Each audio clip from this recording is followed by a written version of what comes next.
iye suma iye lammi kanko afansi tahe an barata si barate mirga kabtu sarbantu arage gubate gara akamirisa waan nuyi qabnu isa gaarii fudhataniiti waan kadee kan sanimmoo kanammoo Oromoo irraa fudhannee jedhu isiriira saafanii jiru kuni kijibii seenaan ta'u abadan dubbiin sobaatti foonni jiidhaan bulee salphataa jedha Oromoon waan sobnee Oromoon qaba jennee odeessu nuti warra soberraa barumsa barachuu qabna akkan so Yore bilada yangoleko bilada yangoleko galeja galgala yore illa tale illa yangoleko illa yangoleko galeja galgala yore illa tale illa yangoleko utu Oromoon dhufin nammuun jiru namni calqaba yoo Oromoo ta'e enna dubbiin kana fakkaataa isiniin jechuudhaaf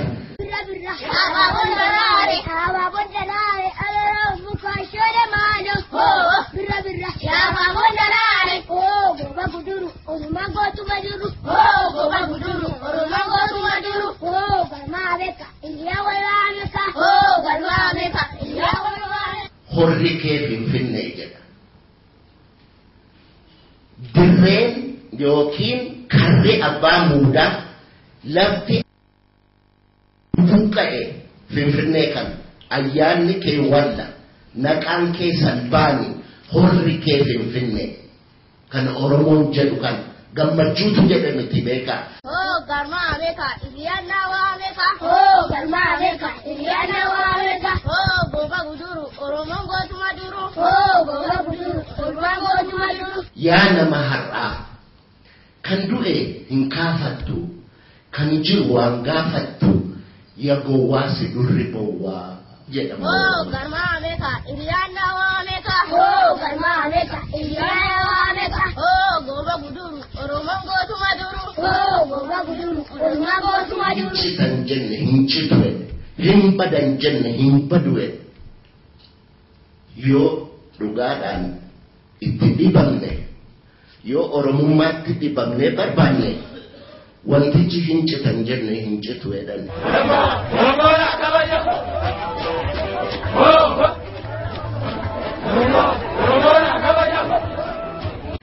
wanda dubbannu kana hundaaf hundeensa lafa aadaa waaqa keessatti ni ijaaran lafarratti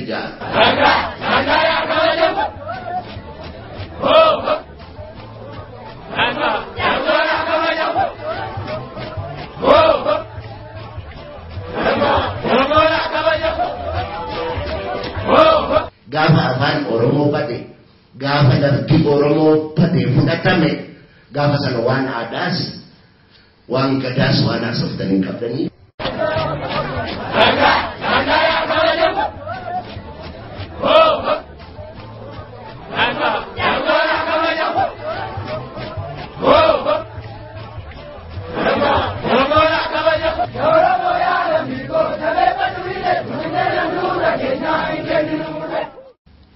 Waaqayyo oggaa uumuu calqabee bishaan isa gubbaa bakka sadiitti baasee bishaan isa goodaa bakka lamatti baasee jedha gararraan sadii gajjallaan lama sadan gubbaa qoolloo qola jechaan kabarii nurra jiru kana dachiif qoolloonii samaayii sinamma jettan kan urjiin jiinii wanni qoollootti galu hundumtuu qaama qoolloo kana keessa wanni jiru hundumti isaayyuu isa lammataati kan uumame kan addaan bahe jechaadha inni sadaffaa bishaanuma so bishaanii waan qoollootti galuufi qoolloo kana ganni gubbaa sadan inni goodaa lamaan lafa duwwaa lafa gogaa jechaadha bishaani isa gubbaa fi lamma gadii kana yoo walitti deebifne Oromoon waan kanaanii yaayyaa shanan jedha inni gubbaa fi inni godaa yoo walitti deebi'e shan ta'a Kanaan Oromoon yaayyaa shanan jedha. Yaayyaa jechuun yaayyi yoo jedhanii namni otoo mana hin ijaarin dura naannoodha lafarratti naannoo tokko tolcha. Inni lafarratti akeeke suni yayyaba yookiin yaayya jedhama.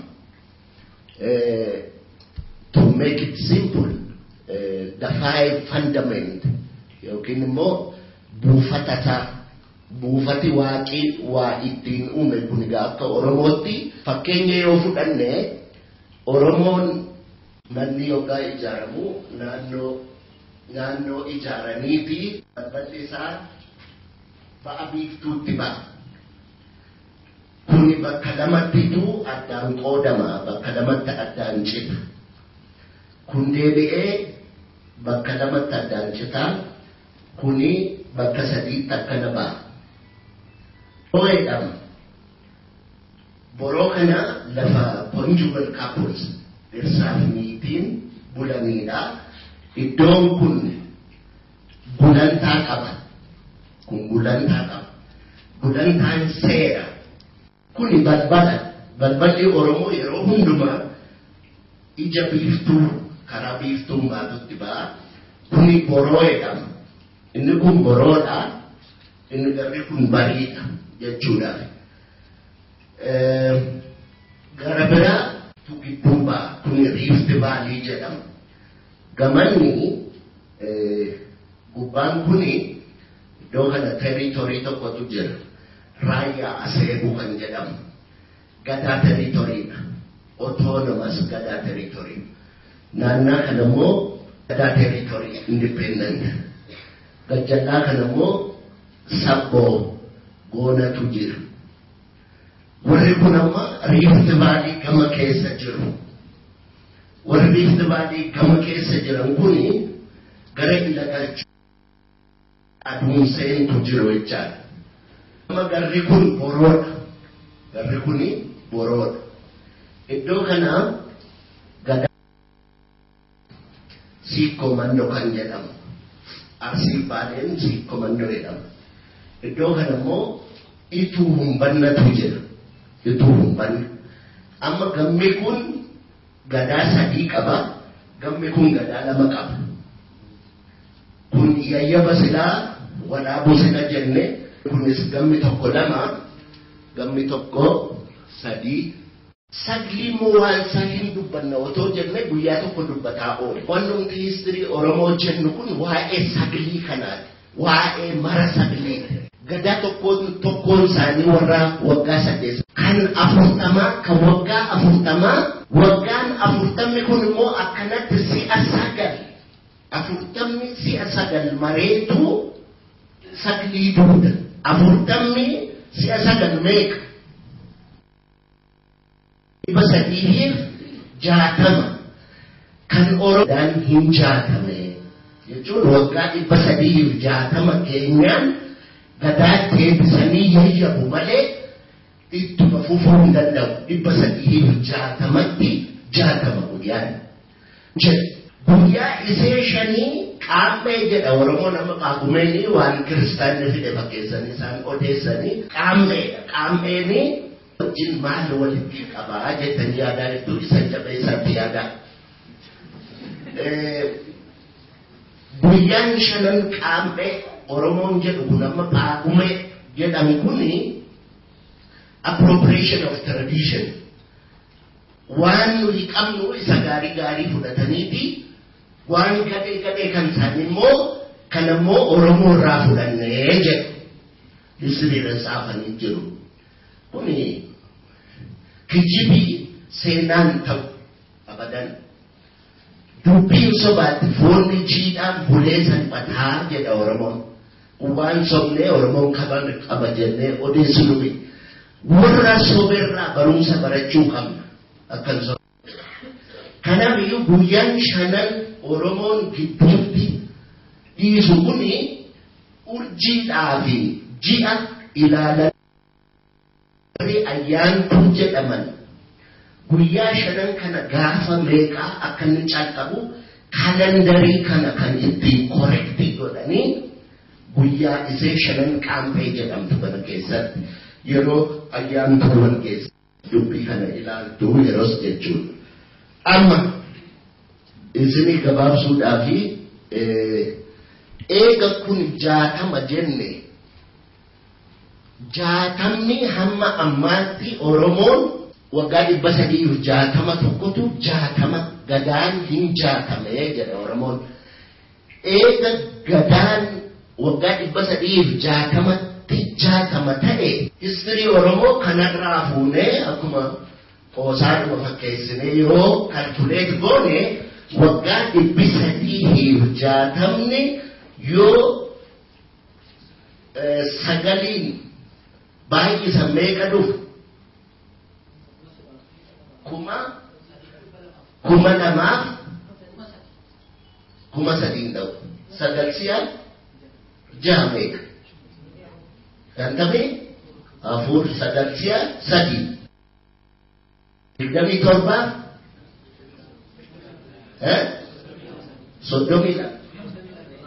32 so waggaa 3,200 wayi usually marri sagalii plus minus qaba maaliif waggaan Oromoo gadaan adda kaama gadaan immoo plus minus 80 dha yeroo hundumaa isa dhufu kana eenyutu gadaa fuudha isa dhufu kana eenyutu gadaa fuudha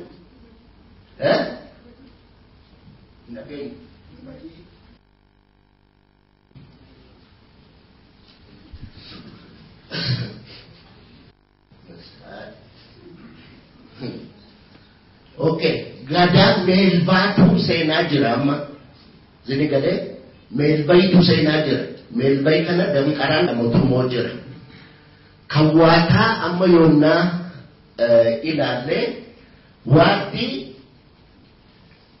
bakka 14tti ba'a waatti lafinni itti galu hundumtisaa Boorana keessatti Harooreessaaf Fullee waatti hundumtisaa Harooreessatti gala Harooreessini Fulleelleen Harooreessa mana torbaa Fulleelleen mana torbaa jedhu kawwaataa addaan waatti 14 waatti balbaluma Fulleelleeti utuu Oromoon hin dhufin namuu hin jiru Samini calqaba yoo Oromoo ta'e inna dubbiin kana fakkaataa isiniin jechuudhaaf misooma dhagaa jirtu miti waan misoomaa Oromoo maal jedhu gara westii kun finni maal akka ta'e hin beeku finna jechuun finni waaqaa jira finni lafaa jira finni baraa jira finni horii jira finni horaa jira akkas jedhaniiti kan himan guddinni kun gabbina keessas jira gabbina darbinaan badhaadhatu jira badhaadhi kun gabbina keessas jira guddina keessas jira guddinni gabbina keessas badhaadha keessas jira badhaadha darbinaan hormaatatu jira akka jenne guddinatu jira guddina gabbinatu jira gabbina darbinaan bal'inatu jira badhaadhatu jira badhaadha darbinaan hormaatatu jira hormaata darbinaan dagaagatu jira dagaaga darbinaan daga horatu jira saddeettaffaa ga'eefi finna ta'a deebi'ee finni immoo finna lamatu jira finni hamaanii fi finna gaariitu jira bara tokko ummanni tokko finna hamaa keessa ba'a bara kaan finni hamaan kun immoo necessarily finna gaariitti jijjiiramaa jedhee dubbata Oromoon amma waan qaalluu dubbachuudhaaf yeroo nungoo hamma ammaatti wanni dubbanne waan gadaati qaalluudhaan Oromoo waan jedhu muunni Oromoon qaalluu muudu eenyuyyuu dhaqee gaafachuu kan danda'u booranni isaasuma dhufee muuda dure horri kee Finfinnee jedha dirreen yookiin karri abbaa muudaa lafti buqqa'e Finfinnee kan ayyaanni kee walla naqaan kee salbaani horri kee Finfinnee kan Oromoon jedhu kan gammachuutu jedhe miti beekaa yaa nama har'aa kan du'e hin kaafattu kan jiru waan gaafattu yaa gowwaa si durri bowwaa jedhama Oromoon. Wannan amma dubbadhe kun hundumtuu fiilmiidhaaf maal relevansiinsa namni fiilmii Oromoo hojjechuu barbaadu danda'u dura fiilmii akka barbaadanitti hojjechuutu danda'a. Fiilmiidhuma hojjetaniif immoo afaan Oromootiin dubbatameedhaa fi fiilmii Oromooti yoo jedhan dhara kan inni badee babbataa'e eeguma Oromoon seenaa ofii wallaalee argaa dhageettii ofii dhabee of ta'uu dhiisee orma ta'uuf dhama'uutti ka'eetti. Eegasii akkas ta'e. Hin badu hin babbaddaa, hin citu hin ciccittaa, hin badu hin babbaddaa. Babbaddaan farsoo dhugdi badiin biddeena nyaatti badii ga'ee beekee walii wallaaluu didee jedhe. Hin citan jenne hin citu jedhe. Hin badan jenne hin badu jedhe. Yoo dhugaadhaan itti dhibamne yoo Oromummaatti dhibamne barbaanne wantichi hin citan jenne hin citu jedhan hin badan jenne. Wanni fiilmiin Oromoo irra ejjetu amma yoo waa'ee value systemii Oromoo fuunee ilaalle yoo akka innitti waaqa galateeffatu waaqa kadhatu fuunee ilaalle yoo akka innitti gadaadhaan wal bulchu fuunee ilaalle yoo akka innitti buusaa gonofaasaa ijaarrate yoo akka innitti soqaasa faqasaatiin bulu dhawaa dhibaayyuudhaan bulu karrabbaa dhukkisuun bulu fuunee ilaalle yoo itti dhibaman akkanatti ijaara. Wanna dubbannu kana hundaaf hundeensa lafa aadaa waaqa keessatti ijaaran lafarratti ijaara. Innan sila gami kun raayyaa aseebu macaatu lama sabboo goona gami gamanaa siikoo mando ituu humbanna isiniin jedhe lafa kanarraa Oromoon aadaa qaba. Gaafa lafa kana dhabe aadaa isa barbaachisu duuduun naqina. Oromoon yeroo akkanan jedha kanumaaniin isinii xumura waan shan ormaaniin mari'atu. Tokkoffaa afaan Oromootiif lafa Oromooti. Lammaffaa afaan Oromootiif lafa Oromooti. Sadaffaan afaan Oromootiif lafa Oromooti. Arfaffaan afaan Oromootiif lafa Oromooti. Shanaffaan afaan Oromootiif lafa Oromooti. Gaafa afaan Oromoo bade, gaafa lafti Oromoo bade fudhatame, gaafa sana waan aadaas, waan gadaas waan aksoftanii qabdanii fayyaa ta'a.